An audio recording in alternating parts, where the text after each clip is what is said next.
Bahadur cinema తర్వాత చాలా కాలం తర్వాత ఈరోజు మళ్ళీ లక్ష్మీ నరసింహ ప్రొడక్షన్స్ బ్యానర్ మీద రవితేజ గారి హీరోగా ఒక్కంత వంశీ గారు కథతో విక్రమ్ సిరి గారి డైరెక్షన్లో నేను నల్లమలుపు బుజ్జి గారు కలిసి టచ్ చేసి చూడు అనే ఒక మాస్ ఎంటర్టైనర్ని ఈరోజు స్టార్ట్ చేయడం జరిగింది. ఈ సినిమా టోటల్ ఎంటర్టైనర్గా ఉంటుంది. అంటే అదూర్స్ తర్వాత చాలా కాలం తర్వాత తీస్తాం కాబట్టి మేము కూడా దీన్ని ఒక మంచి ప్రెస్టేజ్ ప్రాజెక్ట్గా తీసుకున్నాం. దీన్ని ఒక్కంత వంశీ గారు కూడా మంచి కథ సమకూర్చారు. క్యారెక్టర్ కూడా రవితేజ గారు చాలా యాప్ట్గా సరిపోతుంది.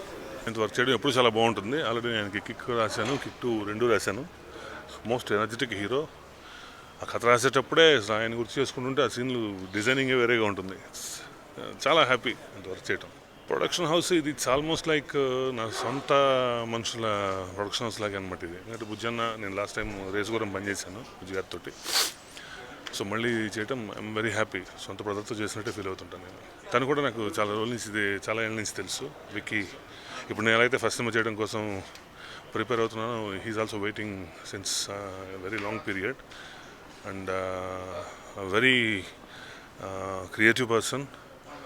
చాలా డెఫినెట్గా చాలా పెద్ద సక్సెస్ అవుతాడు తను. I'm very happy that he's directing my film as his first movie.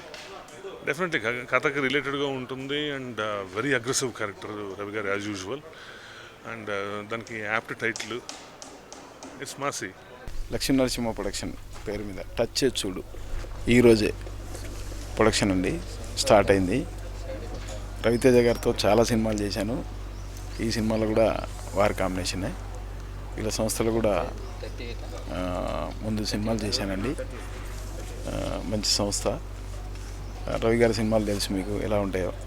చాలా హ్యాపీగా కుటుంబం అంతా నవ్వుకోవడానికి, పిల్ల పాపలతో కలిసి చూడడానికి చాలా చక్కటి కుటుంబ కథా చిత్రం.